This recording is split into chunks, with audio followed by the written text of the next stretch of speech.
लोग प्रशांत किशोर को राजनीति छोड़ने के लिए कह रहे हैं। क्यों? क्योंकि उन्होंने कहा था कि नीतीश कुमार को 25 सीट आएंगे, उससे ज़्यादा नहीं आएंगे, अगर ज़्यादा आए तो वो राजनीति छोड़ देंगे। तो यार इलेक्शन कैंपेन में कौन कहता है कि सामने वाले को 200 सीटें आ रही है?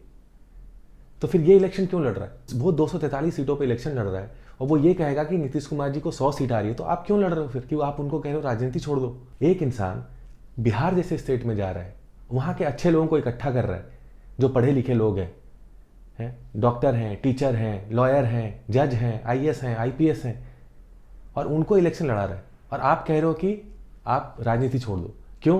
क्योंकि आपकी एक भविष्यवाणी सही नहीं हुई।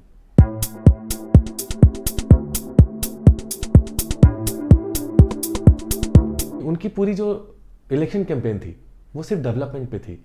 तो मैंने थोड़ा जो स्टडी किया कि डेवलपमेंट के नाम पे कहाँ इलेक्शन जीता गया है और कौन किसने जीता है, तो वो जो मॉडल फॉलो करते हैं वो अमेरिका का मॉडल फॉलो करते हैं। तो इवन अमेरिका में भी सिर्फ डेवलपमेंट के नाम पे किसी ने आज तक चुनाव नहीं जीता है। अमेरिका में जो चुनाव होता है वो कहीं ना कहीं कंप्लीटली आइडियोलॉजिकल होता है। लेफ्ट वर्सेस राइट होता है, डेमोक्रेसी वर्सेस रिपब्लिकन होता है, गन्स लॉज होते हैं, इमिग्रेशन लॉज होते हैं, तो ये सारी चीज़ें होती हैं। आप यूरोप चले जाओ, यूरोप में कंप्लीटली नेशनलिज्म और सेकुलरिज्म पे वोट होता है। आप यूके चले आओ तो ब्रेक्सिट पे वोट होता है। आप अगर बहुत एडुकेटेड कंट्री में भी जाओगे, फिनलैंड जाओगे, डेनमार्क जाओगे, तो वहाँ पे भी क्या है कि सोशल आइडियोलॉजी क्या है, या आपका क्लाइमेट स्ट्रैटेजी क्या है, या इक्वालिटी पे वोट होता है, तो इन चीज़ों पे वोट होता है।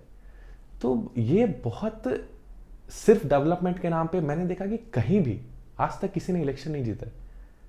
तो एक आइडियोलॉजी बहुत ज़रूरी है, और डेवलपमेंट ना बहुत ब्रॉड वर्ड है, और वो सबके लिए एक बहुत अलग चीज़ है।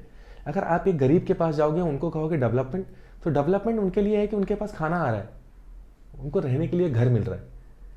अगर यही आप मिडिल क्लास के पास जाओगे, जिनके पास एक जॉब है, वो कहेंगे मुझे अच्छा रोड चाहिए, मुझे स्कूल चाहिए, कॉलेज चाहिए। यही आप अपर मिडिल क्लास के पास जाओगे, वो कहेंगे मुझे एयरपोर्ट अच्छा मिल गया।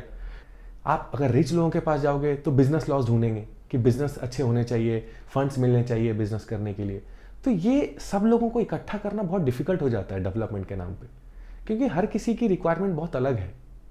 आइडियोलॉजी बहुत काम करती है इस जगह पे। और जितनी भी पार्टियां हैं, आप अगर देखोगे, आप बिहार में भी अगर आप इलेक्शन लड़ रहे थे, तो आरजेडी की एक अपनी आइडियोलॉजी है। वो बहुत लोअर कास्ट की आइडियोलॉजी है, जो अपलिफ्ट करने की बात करते हैं। जो लोग उनको सपोर्ट करते हैं, आपने सुना भी होगा बहुत लोगों के मुंह से कि पहले बहुत ज़्यादा बुरा हालत था, जो बहुत लोअर कास्ट थे उनको उन्होंने अपलिफ्ट किया है। आप नीतीश कुमार की राजनीति देखो कि उन्होंने लालू प्रसाद यादव जी से बदल के बिहार को बहुत आगे लेके गए। उन्होंने क्राइम खत्म किया, करप्शन खत्म किया। तो ये उनकी आइडियोलॉजी है।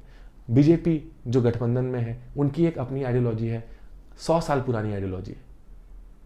तो सब लोग जो हैं वो किसी ना किसी एक आइडियोलॉजी को लेके चलते हैं। आइडियोलॉजी बहुत, मुझे लगता है बहुत ज़रूरी है इलेक्शन में। स्पेशली इलेक्शन पूरा आइडियोलॉजिकल वॉर होता है। डेवलपमेंट क्या होता है ना कि कहीं ना कहीं अब आपको ये लगता है डेवलपमेंट, लोग कह रहे हैं कि बिहार में भी डेवलपमेंट हुआ है, जहाँ पे पहले कुछ नहीं था। सड़कें अच्छी हुई हैं, पुल बनी है, नया एयरपोर्ट बना है, स्टेडियम बने हैं, तो डेवलपमेंट वो भी कर रहे हैं। आपने एक पलायन मुद्दा उठाया, उन्होंने पलायन पे भी अब क्या है कि वो भी कर सकते हैं उस चीज़ को। वो एक जो डिफ्रेंशिएशन होता है ना, कि आप डिफ्रेंशिएट कर रहे हो किसी और पार्टी से, वो आपके पास कुछ होना चाहिए कि नहीं, ये उसके पास नहीं है। जो बीजेपी के पास है वो कांग्रेस के पास नहीं है, जो आरजेडी के पास है वो जेडीयू के पास नहीं है। तो इनके वोटर अलग नहीं होते। आप कितना भी डेवलपमेंट, आप कितने भी ब्लूप्रिंट बना लो, जो इनके वोटर हैं वो इनके ही रहेंगे। तो ये एक बहुत इंपॉर्टेंट है। और प्रशांत जी ने जिनको भी इलेक्शन जिताया है, आप अगर 2014 से स्टार्ट करें, या उससे पहले अगर गुजरात में भी वो कैंपेन कर रहे थे नरेंद्र मोदी जी के लिए, तो आप देखोगे कि नरेंद्र मोदी जी बीजेपी पार्टी से इलेक्शन लड़ रहे थे। तो बीजेपी का अपना एक आइडियोलॉजी है, एक बेस है। तो प्रशांत किशोर जी को कहीं ना कहीं बेस एक बना मिला। आप अगर बंगाल चले जाते हैं, उन्होंने ममता दीदी को इलेक्शन जिताया है, ममता बनर्जी को, तो उनकी भी एक आइडियोलॉजी है। वेस्ट बंगाल बहुत लेफ्ट आइडियोलॉजी पे बहुत ज़्यादा लीन है। तो एक अगेंस्ट कि मैं बीजेपी नहीं चाहिए, सेम जैसे बिहार में वोट होता है कि मुझे आरजेडी नहीं चाहिए, तो ये वहाँ पे बंगाल में उस तरीके से वोट होता है, और वो बहुत ज़्यादा एक ग्राउंड आपको बना हुआ मिलेगा।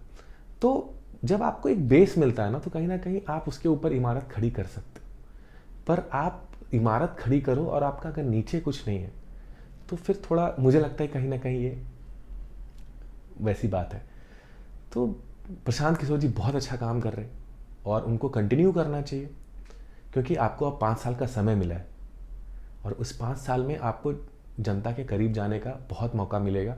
बहुत सारी चीज़ें ऐसी होंगी जहाँ पे जनता को आपकी ज़रूरत होगी और आपकी जो इमेज है, आप लोगों से डरते नहीं हैं, तो ये बहुत अच्छी चीज़ है कि आप बहुत सारी ऐसी प्रॉब्लम्स हैं जो आएंगी, वो किसी भी स्टेट में चले जाओगे तो प्रॉब्लम्स होती हैं, ठीक है। तो आप कहीं ना कहीं जनता के करीब जा सकते हो, आपको बहुत मौके मिलेंगे।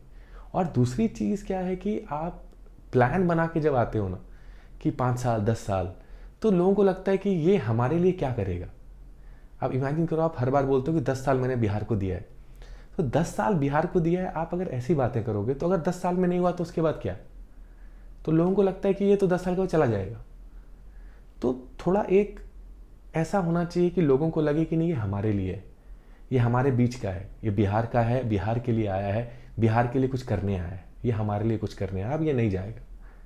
तो ये एक फीलिंग जो है ना, एक पर्सनल कनेक्ट, वो थोड़ा हेल्पफुल हो सकता है मुझे लगता है।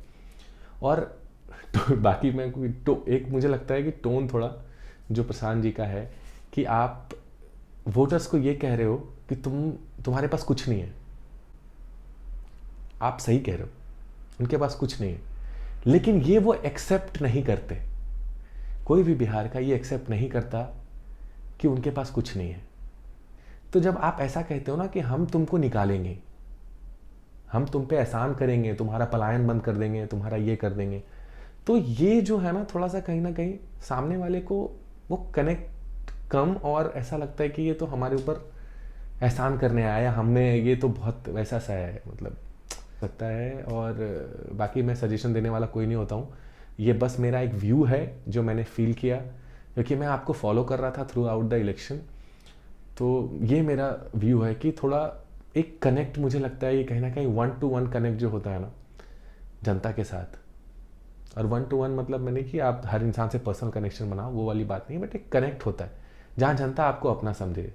बाकी जो अभी सरकार बन के आई है उनको बहुत बधाई है, और नीतीश कुमार ने बिहार के लिए बहुत कुछ किया है, ऐसी बात नहीं है। नीतीश कुमार ने बिहार के लिए जिस जगह से जहाँ तक अभी लाया है वो काबिल तारीफ़ है, ऐसी नहीं है कि उन्होंने कुछ नहीं किया है। लोग ऐसे वोट नहीं करते हैं किसी को भी, तो नीतीश कुमार ने काफ़ी कुछ किया है बिहार के लिए और इसलिए लोग वोट कर रहे हैं। पर मैं कहूँगा प्रशांत किशोर जी, आप लगे रहो, समय लगता है आपको, आगे के लिए ढेर सारी शुभकामनाएं। आप ऐसे ही बिहार को आगे ले जाने की बातें करो और